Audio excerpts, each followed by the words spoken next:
ሰላም ጤና ይስጥልን ተመልካቾቻችን ከናሁ ቴሌቪዥን የጥቅምት 24 2018 ዓ.ም የለተሰኙ ዜናዎችን ወደ እናንተ የምናደርስበት ሰዓት ላይ እንገኛለን። ከዜናዎቹ ጋር አብራችሁም ቆየው ረዴት ጌታቸው ነኝ። አብራችሁም ቆዩ። አርስተ ዜና የኢትዮጵያ የሀገር ውስጥ የዕዳ መጠን 2.56 ትሪሊየን ብር መድረሱ ተነገረ። ዓለም አቀፉ የጋዜጠኞች ፌዴሬሽን የዶቼ ቬለ አማርኛ ጋዜጠኞች ላይ መንግስት የጣለውን እገዳ እንዲያነሳ አሳሰበ። ወደ ውጪ ስናልፍ የአሜሪካ ወታደሮች በናይጄሪያ በሚገኙ እስላማዊ ታጣቂዎች ላይ እርምጃ ለመውሰድ እንዲዘጋጅ ትራምፕ አዘዙ።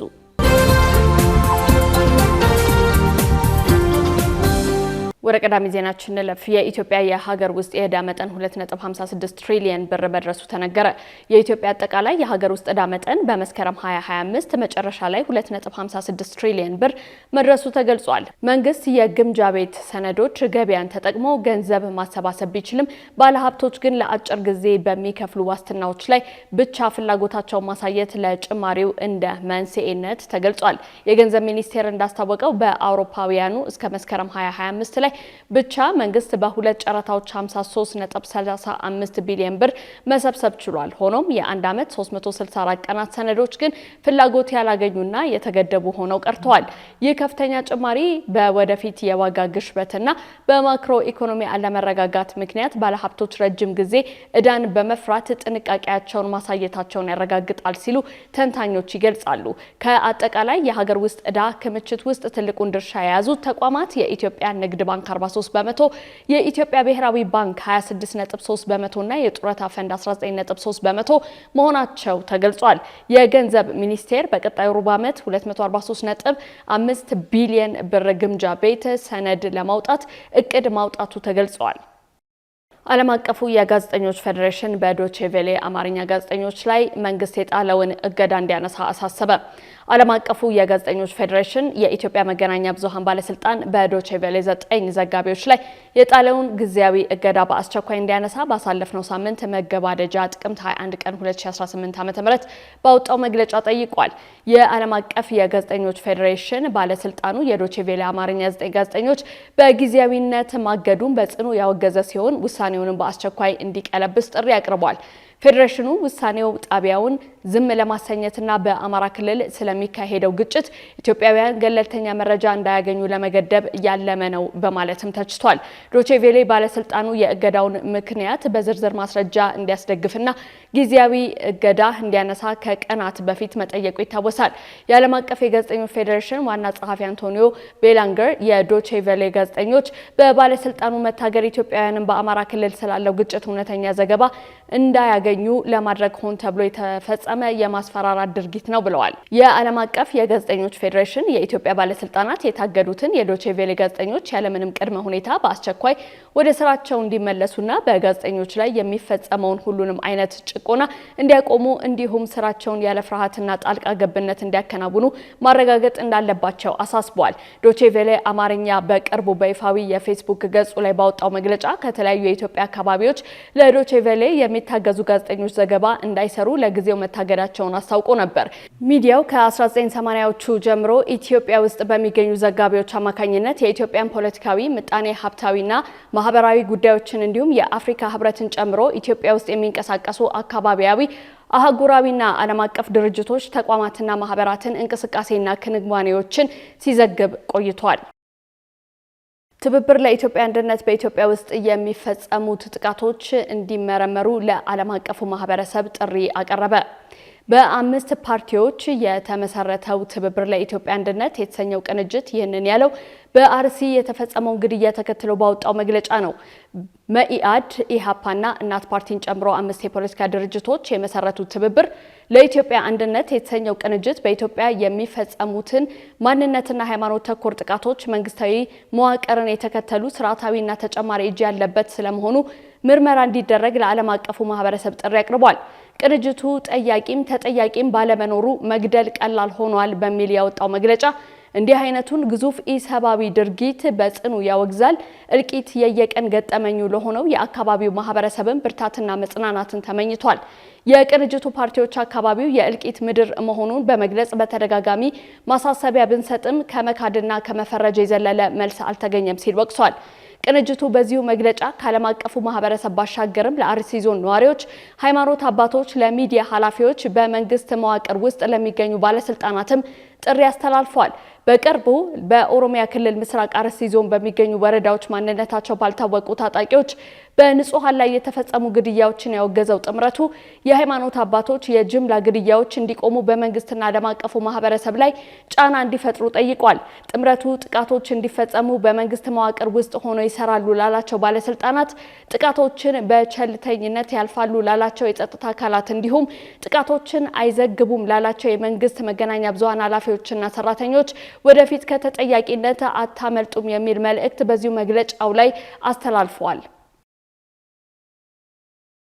እለቱን በታሪክ ስናስታውስ በቴሌቪዥን ታሪክ የኢትዮጵያ ቴሌቪዥን በይፋ ተመርቆ ስርጭት የጀመረበት እለት ጥቅምት 23 ቀን 1957 ዓመተ ምህረት ነው። ጥቅምት 11 ቀን 1957 ዓመተ ምህረት የአፍሪካ አንድነት ድርጅት ስብሰባን በቀጥታ ለማስተላለፍ ታስቦ የኢትዮጵያ ቴሌቪዥን የተመሰረተ ሲሆን ጥቅምት 23 ቀን 1957 ዓመተ ምህረት በቀዳማዊ አፄ ኃይለ ሥላሴ በይፋ ተመርቆ ተከፍቷል። በወቅቱ 247000 የኢትዮጵያ ብር ተበጅቶለት በ31 ሰራተኞች ነበር ጣቢያውን ስራውን የጀመረው። የቴሌቪዥን ምንነትና ጠቀሜታ በኢትዮጵያ ውስጥ የታወቀው በ1948 ዓመተ ምህረት የንጉሱ የብር ኢዮቤልዩ የንግድና በዓል በሚከበርበት ወቅት የነበረ ሲሆን ስራውን ለመስራት ቶምሰንና ፊሊፕስ ኢትዮጵያ የተባሉ ድርጅቶች በጨረታ ተሳትፈው ቶምሰን የተባለው ድርጅት ጨረታውን በማሸነፍ በአዲስ አበባ ማዘጋጃ ቤት 4ኛ ፎቅ ላይ የስራውን ሂደት ጀመረ። ይህም በ1957 ዓመተ ምህረት ወደ ተግባር ተለወጠ። በወቅቱ ኢትዮጵያ ውስጥ ቴሌቪዥን ሲጀመር በሌላው ዓለም ስርጭት ከጀመረ 29 ዓመታት አስቆጥሮ ነበረ። ቀደም ብለው የጀመሩ ሀገራት ቴሌቪዥን ከመጀመራቸው ባሻገርም ባለቀለም የቴሌቪዥን ስርጭት ተጀምሮ ነበር። በወቅቱ ቴሌቪዥን አዲስ ከመሆኑን ባሻገር ድምጽና ምስልን አቀናብሮ የሚያቀርብ በመሆኑ የህዝቡ ፍላጎት ሀገር በቀል እውቀቶች ላይ እንዲያተኩር ነበር። ጣቢያው በወቅቱ ስራውን የጀመረው በቶምሰን ቴሌቪዥን ኩባንያ አመራር በ5 እንግሊዛውያን ባለሙያዎችና በ26 ኢትዮጵያውያን ሰራተኞች ሲሆን ኢትዮጵያውያኑ በሂደት የአመራርና የቴክኒክ ስራውን እየተረከቡ መጡ። የኢትዮጵያ ቴሌቪዥን ለኢትዮጵያውያን ብቻ ሳይሆን ለመላው አፍሪካ ድምጽ ለመሆንም በቅቷል። ቴሌቪዥኑ የዜና፣ የውይይት፣ የጥያቄና መልስ፣ ህብረት ትርኢት፣ የክርክርና ድራማ እንዲሁም ሌሎች ዝግጅቶችን በማቅረቡ ታሪኩንና ተወዳጅነቱን ከፍ እያደረገ መጥቷል። ጣቢያው አሁን ያለበት ደረጃ ለመድረስ በወቅቱ የነበረውን በዘርፉ የሰለጠነ የሰው ኃይል እጥረት፣ የቴክኖሎጂ ኋላ ቀርነት፣ የነጭና ጥቁር ምስልና ሌሎች ተግዳራቶችን አልፏል። ጣቢያው በየጊዜው በዘርፉ የመጡ ለውጦችን ያማከለ የመዘመን ሂደቱን እየቀጠለ ተደራሽነት ስፋቱን እየጨመረ እዚህ ደርሷል። መረጃዎቹን ያሰባሰበችው ባልደረባችን ሰናይት ንጉሴ ናት። ካሽጎ በየትኛውም ዓለም ሆነው በማንኛውም ሰዓት ለወገኑ የሚደርሱበት ፈጣን የገንዘብ መላኪያ ተከፈተሎ። ማስተርና ቪዛ ካርዶን በመጠቀም ከ5 እስከ 20 ዶላር የሚልኩበት አዲስ የገንዘብ መላኪያ መንገድ። ካሽጎን ለየት የሚያደርገው የትኛውም የገንዘብ ዝውውር በፍጥነት አገልግሎት ከመስጠቱም ባሻገር ለማንኛውም አገልግሎት ምንም አይነት ክፍያ አለመጠየቁ ነው። በሀገራችን ታሪክ ገንዘብን ከውጪ ወደ ሀገር ቤት በማስተላለፍ በመተግበሪያ መልክ አገልግሎት መስጠት የጀመረው የመጀመሪያው ሀገር በቀል የገንዘብ መላኪያ ዘዴ ካሽጎ ከ4500 በላይ ባሉ የባንክ ቅርንጫፎች አገልግሎት እየሰጠ ይገኛል። ገንዘቦን በሰኮንዶች ልዩነት ውስጥ ይፈልጉ በአካውንቶ ወይንም በእጆ ቆጥረው የሚወስዱበት ልዩ ዘዴ። በቅርቡ ሁሉንም ኢትዮጵያዊ ባለቤት ለማድረግ ጉዞ የጀመረው ካሽጎ ዛሬውኑ መተግበሪያውን በስልኮ ላይ በመጫን የአገልግሎቱ ተጠቃሚ ሆኖ ፍጥነት መለያችን፣ ኢትዮጵያን መክፈቻችን፣ ካሽጎ ነው መላኪያችን። ካሽጎ የአዲሱ ትውልድ ብራንድ። ተመልካቾቻችን ያላችሁት ናሁ ቴሌቪዥን ላይ ነው። አሁን ደግሞ ወደ ውጭ ዜናዎች እናልፋለን። የአሜሪካ ወታደሮች በናይጄሪያ በሚገኙ እስላማዊ ታጣቂዎች ላይ እርምጃ ለመውሰድ እንዲዘጋጅ ትራምፕ አዘዙ። የአሜሪካው ፕሬዝዳንት ዶናልድ ትራምፕ የአሜሪካ ወታደራዊ ኃይል ናይጄሪያ ውስጥ እስላማዊ ታጣቂ ቡድኖችን ለመመከት እንዲዘጋጅ ትዕዛዝ አስተላልፏል። ትራምፕ አክለውም የናይጄሪያ መንግስት ክርስቲያኖችን መጠበቅ አልቻለም ሲሉ ከሰዋል። ትራምፕ በናይጄሪያ ክርስቲያኖች ላይ የዘር ማጥፋት ወንጀል መፈጸሙን ከሰሞኑ በትሩዝ ማህበራዊ ሚዲያ ገጽ ላይ አስፍረዋል። ይሁን እንጂ በናይጄሪያ ከሙስሊሞች የበለጠ ክርስቲያኖች እንዲገደሉ የሚያሳይ ምንም አይነት መረጃ የለም ብለዋል። የናይጄሪያ ፕሬዝዳንት አማካሪ ለቢቢሲ እንደተናገሩት በጂሃዲስት ቡድኖች ላይ የሚወሰደው ማንኛውም ወታደራዊ እርምጃ በጋራ መካሄድ አለበት ብለዋል። ዳንኤል በኋላ ናይጄሪያ እስላማዊ አማጺዎችን በመዋጋት ረገድ የአሜሪካን እርዳታ እንደምትቀበል ተናግረው ነገር ግን ሉዓላዊ ሀገር መሆኗን መዘንጋት አይቻልም ብለዋል። በተጨማሪም ጂሃዲስቶቹ የአንድን ሃይማኖት አባላት ላይ ያነጣጠሩ አይደሉም፣ ከሁሉም እምነት የመጡ ሰዎችን ገለዋል ሲሉ አማካሪው ጠቁመዋል። የናይጄሪያው ፕሬዝዳንት ቦላ ቲኑቡ በሀገሪቱ የሃይማኖት መቻቻል እንዳለ ገልጸው የጸጥታው ተግዳሮቶች በእምነትና በክልሎች ባሉ ሰዎች ላይ ተጽዕኖ እያሳደሩ መሆናቸውን ተናግረዋል። ትራምፕ ቅዳሜ ዕለት በማህበራዊ ድረገጻቸው ላይ ባሰፈሩት ጽሁፍ የዩናይትድ ስቴትስ የጦርነት ክፍል እንዲዘጋጅ ትዕዛዝ ሰጥተዋል። ትራምፕ አክለውም የናይጄሪያ መንግስት ጣልቃ ካልገባ በስተቀር ወታደሩን ወደ ናይጄሪያ የጦር መሳሪያ እንደሚልክ አስጠንቅቀዋል። በሀገራችን የንግድ ሚዲያ ታሪክ ግንባር ቀደምት ሆኖ በርካታ አስተማሪ፣ አዝናኝና መረጃ ሰጪ ዝግጅቶችን ጊዜው አሁን ነው ሲል በበርካታ አማራጮች ለእናንተ ውድ ተመልካቾቻችን ሲያደርስ የቆየው ናሁ ቴሌቪዥን አሁንም ዘመኑ የደረሰበትን የመረጃ ተደራሽነት ከግምት ውስጥ በማስገባት ቲቪ ለምኔ ሲል በአይነቱ ለየት ያለ የቲቪ የስልክ መተግበሪያ ሲያበስራችሁ በታላቅ ኩራት ታጅቦ ነው። በፈለጉት ጊዜና ሰዓት በምንም ቦታና ሁኔታ ውስጥ ሆነው መረጃን በእጅ ስልኮ ማግኘት ይፈልጋሉ። እንግዲያውስ በቀላል አጠቃቀም በቀልጣፋ ሁኔታ በጽሁፍ በድምጽና በምስል አማራጮች መረጃን ከታማኒ ምንጮች ባሉበት ሊያደርሶት ዝግጅቱን ጨርሷል። ምን ማየት ምንስ መስማት ይፈልጋሉ? ከስፖርት ኖት፣ ከመዝናኛው፣ ከፖለቲካው ወይስ ዓለም አቀፍ ጉዳዮች? አጫጭር መረጃዎችን ከቢዝነስና ኢኮኖሚ መረጃዎች ጋር አሰባጥሮ በናሁ አርካይቭ በትዝታ የዋሊት መልሶ በመረጃ ቡፌ ሊያንበሻብሾት ዘመናዊ አዲስ የስልክ መተግበሪያ በአዲስ ዓመት ስጦታ የሚመለከቱበት ብቻ ሳይሆን የሚሳተፉበት፣ የሚሰሙበት ብቻ ሳይሆን የሚናገሩበት በአዝናኝ ጥያቄና መልሶች ዳጎስ ያለ ሽልማት የጉርሻ አማራጭ አቅርቦሎታል። የዓለም አቀፍ ሚዲያዎችን ሰበር ዜናዎች በአማርኛ ተርጉሞ የሚያስነብብ በተለያዩ የቋንቋ አማራጮች የቀረበ የአዲስ ዓመት ልዩ ገጸ በረከት ከናሁ ቴሌቪዥን።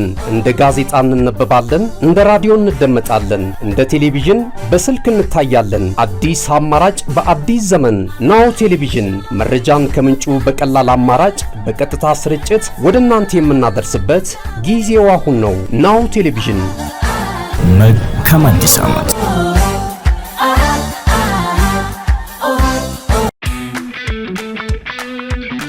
እነሆ የምስራች!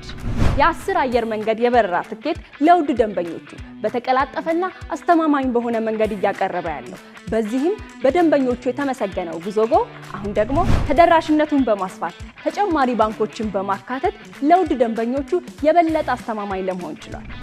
የጉዞጎን አፕሊኬሽን ከአፕ ስቶር ወይም ከፕላይ ስቶር በማውረድ የመነሻና የመድረሻ ከተማዎትን መርጠው ዋጋ አወዳድረው የሀገር ውስጥም ሆነ ዓለም አቀፍ በረራ ማድረግ ካሰቡ የበረራ ትኬቶን ክፍያ በአቅራቢያው በሚገኙ ባንኮች አንድም በአካል በመሄድ ወይም በኦንላይን የክፍያ አማራጮች ክፍያዎትን በመፈጸም የበረራ ትኬቶን በእጅ ያስገቡ። ከዚህም በተጨማሪ እንደ ሁሉ ጊዜው ወደ ጉዞጎ የጥሪ ማዕከላችን 7473 በመደወል ከሙሉ የበረራ መረጃ ጋር የ24 ሰዓት የትኬት አገልግሎት ማግኘት እንደሚችሉ ስናበስሮ በታላቅ ደስታ ነው። ለበረራዎ ጉዞጎ።